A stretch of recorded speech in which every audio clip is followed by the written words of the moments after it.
அஸ்ஸலாமு அலைக்கும் வரஹ்மத்துல்லாஹி வபரகாத்துஹு. கண்ணியத்திற்குரிய சகோதரர்களே, இது போன்ற அந்த வீடியோக்கள் நம்ம மக்களுக்கு கொண்டு போறதுக்கான முக்கியமான காரணம் என்னவென்றால், நமக்கு தெரியாத முக்கியமான விஷயம் எப்பொழுது மரணம் வரும் என்று. ஆனால் நமக்கு தெரிஞ்ச விஷயங்கள் நிறைய இருக்கு. அதை நாம் மக்களுக்கு எடுத்து சென்றோம் என்று சொன்னால், உங்களுக்கு மரணம் வருவதற்குள் நன்மையான விஷயங்களை செய்து கொள்ளுங்கள் அப்படின்னு அல்லாஹ் குர்ஆன்ல சொல்றான். தர்ம காரியமா இருக்கட்டும், அல்லது நமக்கு தெரிஞ்ச விஷயங்களா இருக்கட்டும், அதை பிறருக்கு நாம் பகிரக்கூடிய நேரத்திலே பிறர் அதை பார்க்கக்கூடிய நேரத்துல அல்லாஹ் அந்த நன்மையை கொடுப்பான். எப்ப நம்ம மரணித்து விட்டாலுமே கூட நாம் மக்களுக்கு கொண்டு போய் சேர்த்த செய்திகள் அது நமக்கு நன்மையை பெற்று தரும்.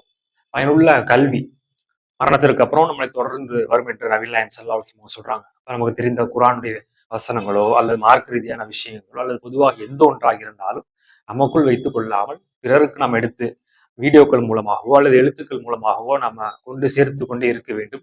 அது நமக்கு கடமைன்றது ஒரு பக்கம் இருந்தாலும் நமக்கு வாழுகின்ற காலத்தில் மரணத்துக்கு அப்புறம் நன்மையை பெற்றுத் தரக்கூடிய விஷயங்களாக இருக்கின்றது. அதனால் நம்மளால என்னென்ன விஷயங்கள் தெரிந்திருக்கின்றதோ அதை இது போன்ற வீடியோக்கள் மூலமாகவோ அல்லது எழுத்துக்கள் மூலமாகவோ அல்லது நேரில் சந்தித்தாவது பிற மக்களுக்கு எடுத்து சொல்ல வேண்டும், சேர்க்க வேண்டும். அது ஒரு பயனுள்ளதாக மறுமையிலே மிகப்பெரிய ஒரு நன்மை பெற்றுத் தரக்கூடிய விஷயங்களாக இருக்கின்றது. அதை செய்வதற்கு இறைவன் நமக்கு அந்த வாய்ப்பை அளிப்பானாக. அஸ்ஸலாமு அலைக்கும்.